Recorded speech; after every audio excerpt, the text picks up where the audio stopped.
ಶಿಕ್ಷಣ ನಮ್ಮ ಹಕ್ಕು ನಮಗೆ ಕೊಡಿ. ಬಡ ವಿದ್ಯಾರ್ಥಿಯನ್ನು ವೈದ್ಯಕೀಯ ಶಿಕ್ಷಣವನ್ನು ಕಸಿಯುತ್ತಿರುವ ಸರ್ಕಾರಕ್ಕೆ ಹೇಳಿ ಧಿಕ್ಕಾರ. ಈ ಕೂಡಲೇ NRI ಕೋಟಾ ವಾಪಸ್ ಪಡೆಯಿರಿ, ವಾಪಸ್ ಪಡೆಯಿರಿ. ಈ ಕೂಡಲೇ 15% NRI ಕೋಟಾ ವಾಪಸ್ ಪಡೆಯಿರಿ, ವಾಪಸ್ ಪಡೆಯಿರಿ. ಸರ್ಕಾರಿ ವೈದ್ಯಕೀಯ ಕಾಲೇಜಿನಲ್ಲಿ ಖಾಸಗೀಕರಣ ಮಾಡುತ್ತಿರುವ ಸರ್ಕಾರಕ್ಕೆ ಹೇಳಿ ಧಿಕ್ಕಾರ. ಈ ಕೂಡಲೇ NRI ಕೋಟಾ ವಾಪಸ್ ಪಡೆಯಿರಿ, ವಾಪಸ್ ಪಡೆಯಿರಿ. ಸರ್ಕಾರಿ ವೈದ್ಯಕೀಯ ಕಾಲೇಜುಗಳನ್ನು ಶುಲ್ಕ ಹೇರಿಕೆ ಮಾಡುತ್ತಿರುವ ಸರ್ಕಾರಕ್ಕೆ ಹೇಳಿ ಧಿಕ್ಕಾರ. ಸರ್ಕಾರಿ ವೈದ್ಯ ಕಾಲೇಜುಗಳಲ್ಲಿ ಶುಲ್ಕ ಹೇರಿಕೆ ಮಾಡುತ್ತಿರುವ ಸರ್ಕಾರಕ್ಕೆ ಹೇಳಿ ಧಿಕ್ಕಾರ. ಎಲ್ಲರೂ ಮುಂದೆ ಬನ್ನಿ.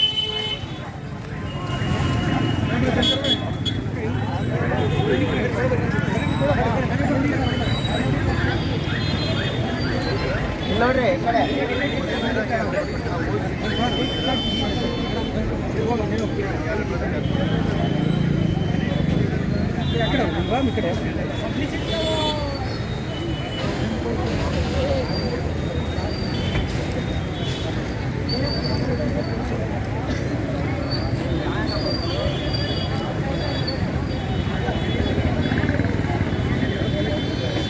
ಕಡೆ ಮನವಿ. ಸೊ ಈಗ ಕೇಳಿಸ್ಕೊಳ್ಳಿ, ಇಲ್ಲಿಡಪ್ಪ, ಎಲ್ಲರೂ ಕೇಳಿಸ್ಕೊಳ್ಳಿ. ನಿಮ್ಮ ಎದುರುಗಡೆ ಈಗ ಮನವಿ ಪತ್ರಗಳನ್ನ ನಾವು ಕೊಡ್ತಿದ್ದೀವಿ. ಈಗ ಉದ್ದೇಶ ನಿಮ್ಗೆಲ್ರಿಗೂ ಗೊತ್ತಾಗಿರುತ್ತೆ.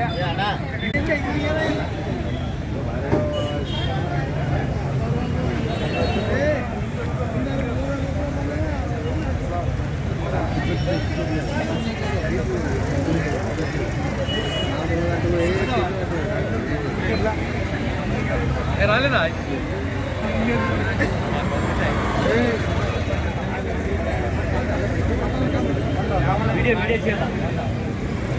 व्हिडिओ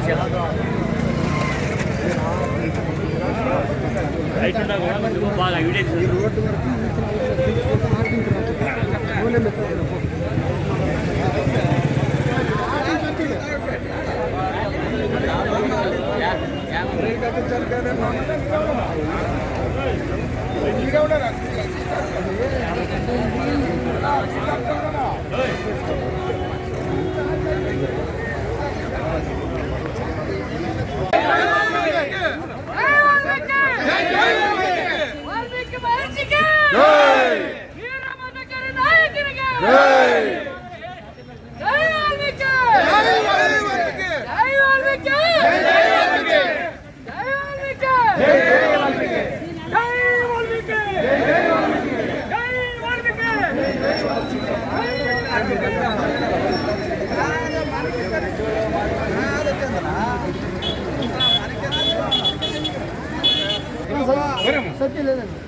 ಬಂದೆ ಹೋಗ್ಬಿಡ್ತೀನಿ. ಒಂದು ಲಕ್ಷ ಮನುಷ್ಯ ಬರ್ತಾರೆ ಬಂದ್ರ ಯಾರು ಮಧ್ಯದಲ್ಲಿ ಏನು ಅರ್ಥ ಮಾಡ್ರಿ, ಒಬ್ಬ ಎಕ್ಸ್ಪ್ಲೇನ್ ಮಾಡೋಕೆ ನೀಟಾಗಿ ಮಾತಾಡ್ರಿ ಎಲ್ಲರೂ. ನಮ್ಮ ಸಮಾಜದ ಬಗ್ಗೆ ಒಂದೆರಡು ನುಡಿಗಳು ನುಡಿತಾ ಇದ್ದಾರೆ. ದಯವಿಟ್ಟು ಎಲ್ಲರೂ ಶಾಂತಿ. ನಾನು ಸ್ವಾಗತ ಮಾಡ್ತಾ ಇದ್ದೀನಿ. ಈಗಾಗಲೇ ತಮಗೆಲ್ಲ ವಿಷಯ ಗೊತ್ತು. ನಿನ್ನೆ ನಮ್ಮ ಬಂಧುಗಳೇ, ನಮ್ಮವರೇ ಆದ ಬಂಧು ಅವರು DC ಸಾಹೇಬರಿಗೆ ಒಂದು ಮೆಮೊರಾಂಡಮ್ ಕೊಟ್ಟಿದ್ದಾರೆ.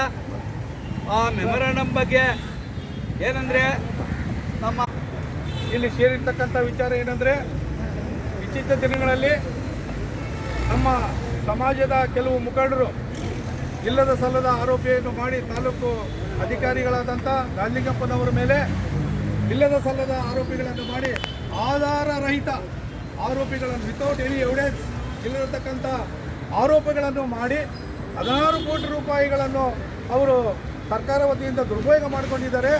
ಅವರು ಸ್ವಂತಕ್ಕೆ ಬಳಸ್ಕೊಂಡಿದ್ದಾರೆ. ಇವರ ಮೇಲೆ ಸೂಕ್ತ ಕ್ರಮ ತೆಗೆದುಕೊಳ್ಳಬೇಕಂತೇಳಿ ಕೂಡ ಅವರು ಆರೋಪ ಮಾಡಿರ್ತಾರೆ. ಅದರಲ್ಲಿ ಯಾವುದೇ ಉರುಳು ಇಲ್ಲ, ಆಧಾರ ಇಲ್ಲ, ಎವಿಡೆನ್ಸ್ ಇಲ್ಲ, ದಾಖಲಾತಿಗಳು ಇಲ್ಲ. ಎಲ್ಲ ಸುಳ್ಳು ಆರೋಪಗಳನ್ನು ಮಾಡಿ ಅವರ ಸ್ವಂತ ಕೆಲಸಗಳು, ಅವರ ವೈಯಕ್ತಿಕ ಕೆಲಸಗಳಿಗೆ ಅಡ್ಡಿ ಆಕಾಂಕ್ಷ ಮಾಡಿದ್ದಾರೆ ಅಂತ ಒಂದು ಉದ್ದೇಶವಿಟ್ಟುಕೊಂಡು, ದುರುದ್ದೇಶ ಇಟ್ಟುಕೊಂಡು ಸುಳ್ಳು ದೂರುಗಳನ್ನು ನೀಡಿ ಅವರ ವಿರುದ್ಧ ಸುಳ್ಳು ಆಪಾದನೆಗಳನ್ನು ಮಾಡಿರ್ತಕ್ಕಂಥದ್ದು ನಾವು ಇವತ್ತಿನ ದಿವಸ ಎಲ್ಲರೂ ಖಂಡನೆ ಮಾಡ್ತಾ ಇದ್ದೀವಿ. ಇವತ್ತು ಸಾವಿರಾರು ಜನರು ಇವತ್ತಿನ ದಿವಸ ವಾಲ್ಮೀಕಿ ಸಮಾಜದ ಮುಖಂಡರು, ಎಲ್ಲ ವಿವಿಧ ಸಂಘಟನೆಗಳ ಮುಖಂಡರು ಕೂಡ ಇವತ್ತು ಸೇರಿದ್ದಾರೆ. ಅವರು ಮಾಡಿರ್ತಕ್ಕಂಥ ಸುಳ್ಳು ದೂರುಗಳನ್ನು ಯಾವುದೇ ರೀತಿ DC ಸಾಹೇಬರು ಪರಿಗಣಿಸಬಾರದು ಅಂತೇಳಿ ಕೂಡ ಇವತ್ತಿನ ದಿವಸ DC ಅವರಿಗೆ ಮನವಿ ಪತ್ರವನ್ನು ಸಲ್ಲಿಸಕ್ಕೆ ನಾವು ಬಂದಿದ್ದೀವಿ. ಬಳ್ಳಾರಿ ಜಿಲ್ಲೆಯಲ್ಲಿ, ಬಳ್ಳಾರಿ ನಗರದಲ್ಲಿ ನಾವೆಲ್ಲ ವಾಲ್ಮೀಕಿಗಳು ಒಂದೇ. ಇವಾಗೂ ನಮ್ಮ ಸಹೋದರನು ಇದಾದ ನಂತರ DC ಅವರಿಗೆ ಕೊಟ್ಟ ನಂತರ ನಾವು ಸಹೋದರರಿಂದ ಕುಳಿತುಕೊಂಡು ಚರ್ಚೆ ಮಾಡಿ ನಮ್ಮದು ತಪ್ಪಿದ್ರೆ ನಾವು ತಿದ್ಕೊಂತೀವಿ, ಅಧಿಕಾರಿ ತಪ್ಪಿದ್ರೆ ಅಧಿಕಾರ ತಿದ್ದಿಸ್ತೀವಿ, ನಮ್ಮ ಸಹೋದರ ತಪ್ಪಿದ್ರೆ ಅವ್ರನ್ನೂ ತಿದ್ಕೊಂತೀವಿ. ನಿಜವಾಗ್ಲೂ ನಮಗೆ ಯಾವುದೇ ರೀತಿ ನಾವು ಗುಂಪುಗಾರಿಕೆ ಇಲ್ಲ, ಎಲ್ಲರೂ ಒಂದೇ. ಇಲ್ಲೇನು ವಾಲ್ಮೀಕಿ ಒಂದೇ ವಾಲ್ಮೀಕಿ ಕೋಕಿಲ ಮಾಡೋ ಆ ನಿಟ್ಟಿನಲ್ಲೇ ನಾವು ಸಾಗ್ತಾ ಇದ್ದೀವಿ, ಆ ನಿಟ್ಟಿನಲ್ಲೇ ಇರ್ತೀವಿ.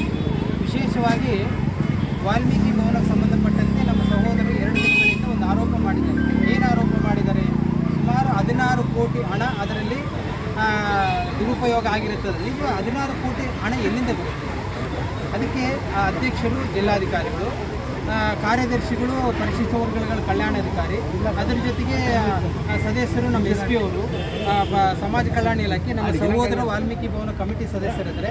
ನಿಜವಾಗ್ಲೂ ಆ ವ್ಯಕ್ತಿಗೆ ವೈಯಕ್ತಿಕ ಕಾರಣಗಳಿಂದ ಆ ವ್ಯಕ್ತಿಯ ಮೇಲೆ ಆರೋಪ ಮಾಡಿರ್ತಾರೆ. ಆ ವ್ಯಕ್ತಿ ಜೊತೆಗೆ ಸಮಾಜದವರು ದುಡ್ಡು ತಿಂದಿದ್ದಾರೆ ಅಂತ ಆರೋಪ ಮಾಡಿದ್ದಾರೆ. ಅದು ಎಷ್ಟು ಮಾತ್ರಕ್ಕೆ ಸಮಾಜದಲ್ಲಿ ಉರುಳಿಲ್ಲ. ಯಾವುದೇ ಆರೋಪ ಮಾಡಬೇಕಂದ್ರೆ ಸಾಕ್ಷ್ಯಾಧಾರಗಳು ಬೇಕು. ಆ ಸಾಕ್ಷ್ಯಾಧಾರಗಳು ನಮ್ಮ ಸಹೋದರರು ತಿಲ್ಲ. ಅದಕ್ಕೆ ಅವರು ಏನು ಹಿನ್ನೆಲೆ ಇಟ್ಕೊಂಡು ಆರೋಪ ಮಾಡಿದ್ದಾರೆ ಅಂತ ಅದ್ರ ಬಗ್ಗೆ ಮಾಹಿತಿ ಇಲ್ಲ. ನಿಜವಾಗ್ಲೂ ಹೇಳ್ಬೇಕಂದ್ರೆ ವಾಲ್ಮೀಕಿ ಭವನದಲ್ಲಿ ಸಣ್ಣ ಪುಟ್ಟ ಲೋಪದೋಷಗಳಿದೆ, ಆ ಸರಿಪಡಿಸಬೇಕಂತ ಈ ಮುಖಾಂತರ ಜಿಲ್ಲಾಧಿಕಾರಿಗಳಿಗೆ, ಅದಕ್ಕೆ ಸಂಬಂಧಪಟ್ಟಂಥ ವಾಲ್ಮೀಕಿ ಕಮಿಟಿ ಸದಸ್ಯರಿರ್ತಕ್ಕಂಥ ನಮ್ಮ ಸಹೋದರಿಗೆ ಅವ್ರಿಗೆ ಮನವಿ ಮಾಡ್ತೀವಿ. ಅಲ್ಲಿ ನಿಜವಾಗ್ಲೂ ಯಾವುದೇ ರೀತಿ ದುರುಪಯೋಗ ಆಗಿಲ್ಲ, ಆಗೋಕ್ಕೂ ಆಗಲ್ಲ. ಸುಮಾರು ವರ್ಷಕ್ಕೆ ಒಂದು 50ರಿಂದ 60 ಮದುವೆ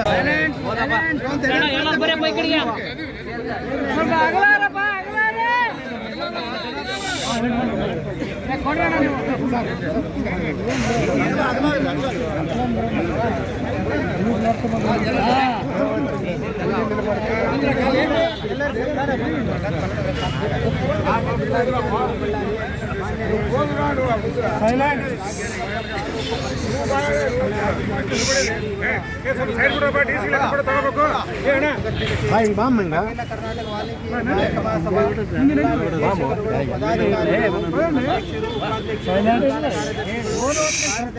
ವಾಲ್ಮೀಕಿ ಸಮಾಜದ ಮುಖಂಡರು ಪತ್ರ ಸಲ್ಲಿಸುವುದು ಏನೆಂದರೆ ಕೆಲವರು ಕಟ್ಟಾಪತ್ರ ಸರ್ ಹೇಳ್ರಿ ಸರ್. ಈ ದಿನ ನಾವು ಎಲ್ಲ ಮುಖಂಡರಿಗೆ ಬರೀ ದೂರವಾಣಿ ಕರೆ ಮುಖಾಂತರ ತಿಳಿಸಿದ್ದಕ್ಕೆ ಎಲ್ಲರೂ ನೀವು ಎಲ್ಲ ತಮ್ಮ ಕೆಲಸ ಕಾರ್ಯಗಳನ್ನು ಬಿಟ್ಟು ಇವತ್ತಿನ ದಿವಸ ಈ ಮೆಮೊರಂಡಮ್ ಕೊಡೋಕ್ಕೆ ಎಲ್ಲ ವಾಲ್ಮೀಕಿ ಸಮಾಜದ ಮುಖಂಡರು ಹಳ್ಳಿಲಿಂದ ತಾಲೂಕು ಮಟ್ಟದಿಂದ ಕೂಡ ತಾವೆಲ್ಲರ ಕೆಲಸ ಕಾರ್ಯಗಳನ್ನು ಬಗೆದಿಗಿಟ್ಟು ಇವತ್ತು ಇಲ್ಲಿ ಬಂದು ಈ ಒಂದು ಕಾರ್ಯಕ್ರಮದಲ್ಲಿ ಭಾಗವಹಿಸಿದಿರಿ. ಆಮೇಲೆ ಈ ಮೆಮೊರಂಡಮ್ ಕೊಡೋಕೆ ತಾವೆಲ್ಲರ ಸಹಕಾರದಿಂದ ಇನ್ನು ಮುಂದೆ ಕೂಡ ಯಾವುದೇ ಒಂದು ಸಮಸ್ಯೆ ವಾಲ್ಮೀಕಿ ಜನಾಂಗಕ್ಕೆ ಬಂದರೆ ಕೂಡ ನಾವೆಲ್ಲರೂ ಒಗ್ಗಟ್ಟಾಗಿರಬೇಕು. ನಮ್ಮಲ್ಲಿ ಡಿವೈಡ್ ಆ್ಯಂಡ್ ರೂಲ್ ಪಾಲಿಸಿ ಬೇಡ. ನಾವೆಲ್ಲರೂ ಒಗ್ಗಟ್ಟಾಗಿ ಗುಂಪುದಿಂದ ಯಾವುದೇ ಒಂದು ವಿಷಯ ಸಮಸ್ಯೆ ಬಂದರೆ, ನಮ್ಮ ಜನಾಂಗದ ಸಮಸ್ಯೆ ಬಂದರೆ ನಾವೆಲ್ಲರೂ ಒಗ್ಗಟ್ಟಾಗಿ ಎದುರಿಸೋಕೆ ನಾವೆಲ್ಲರೂ ಸಿದ್ಧರಾಗಿರೋಣ. ಇವತ್ತಿನ ದಿವಸ ನೀವೆಲ್ಲರೂ ಇಲ್ಲಿ ಬಂದಿದ್ದಕ್ಕೋಸ್ಕರ ನಮ್ಮೆಲ್ಲರಿಗೂ ಅನಂತ ವಂದನೆ.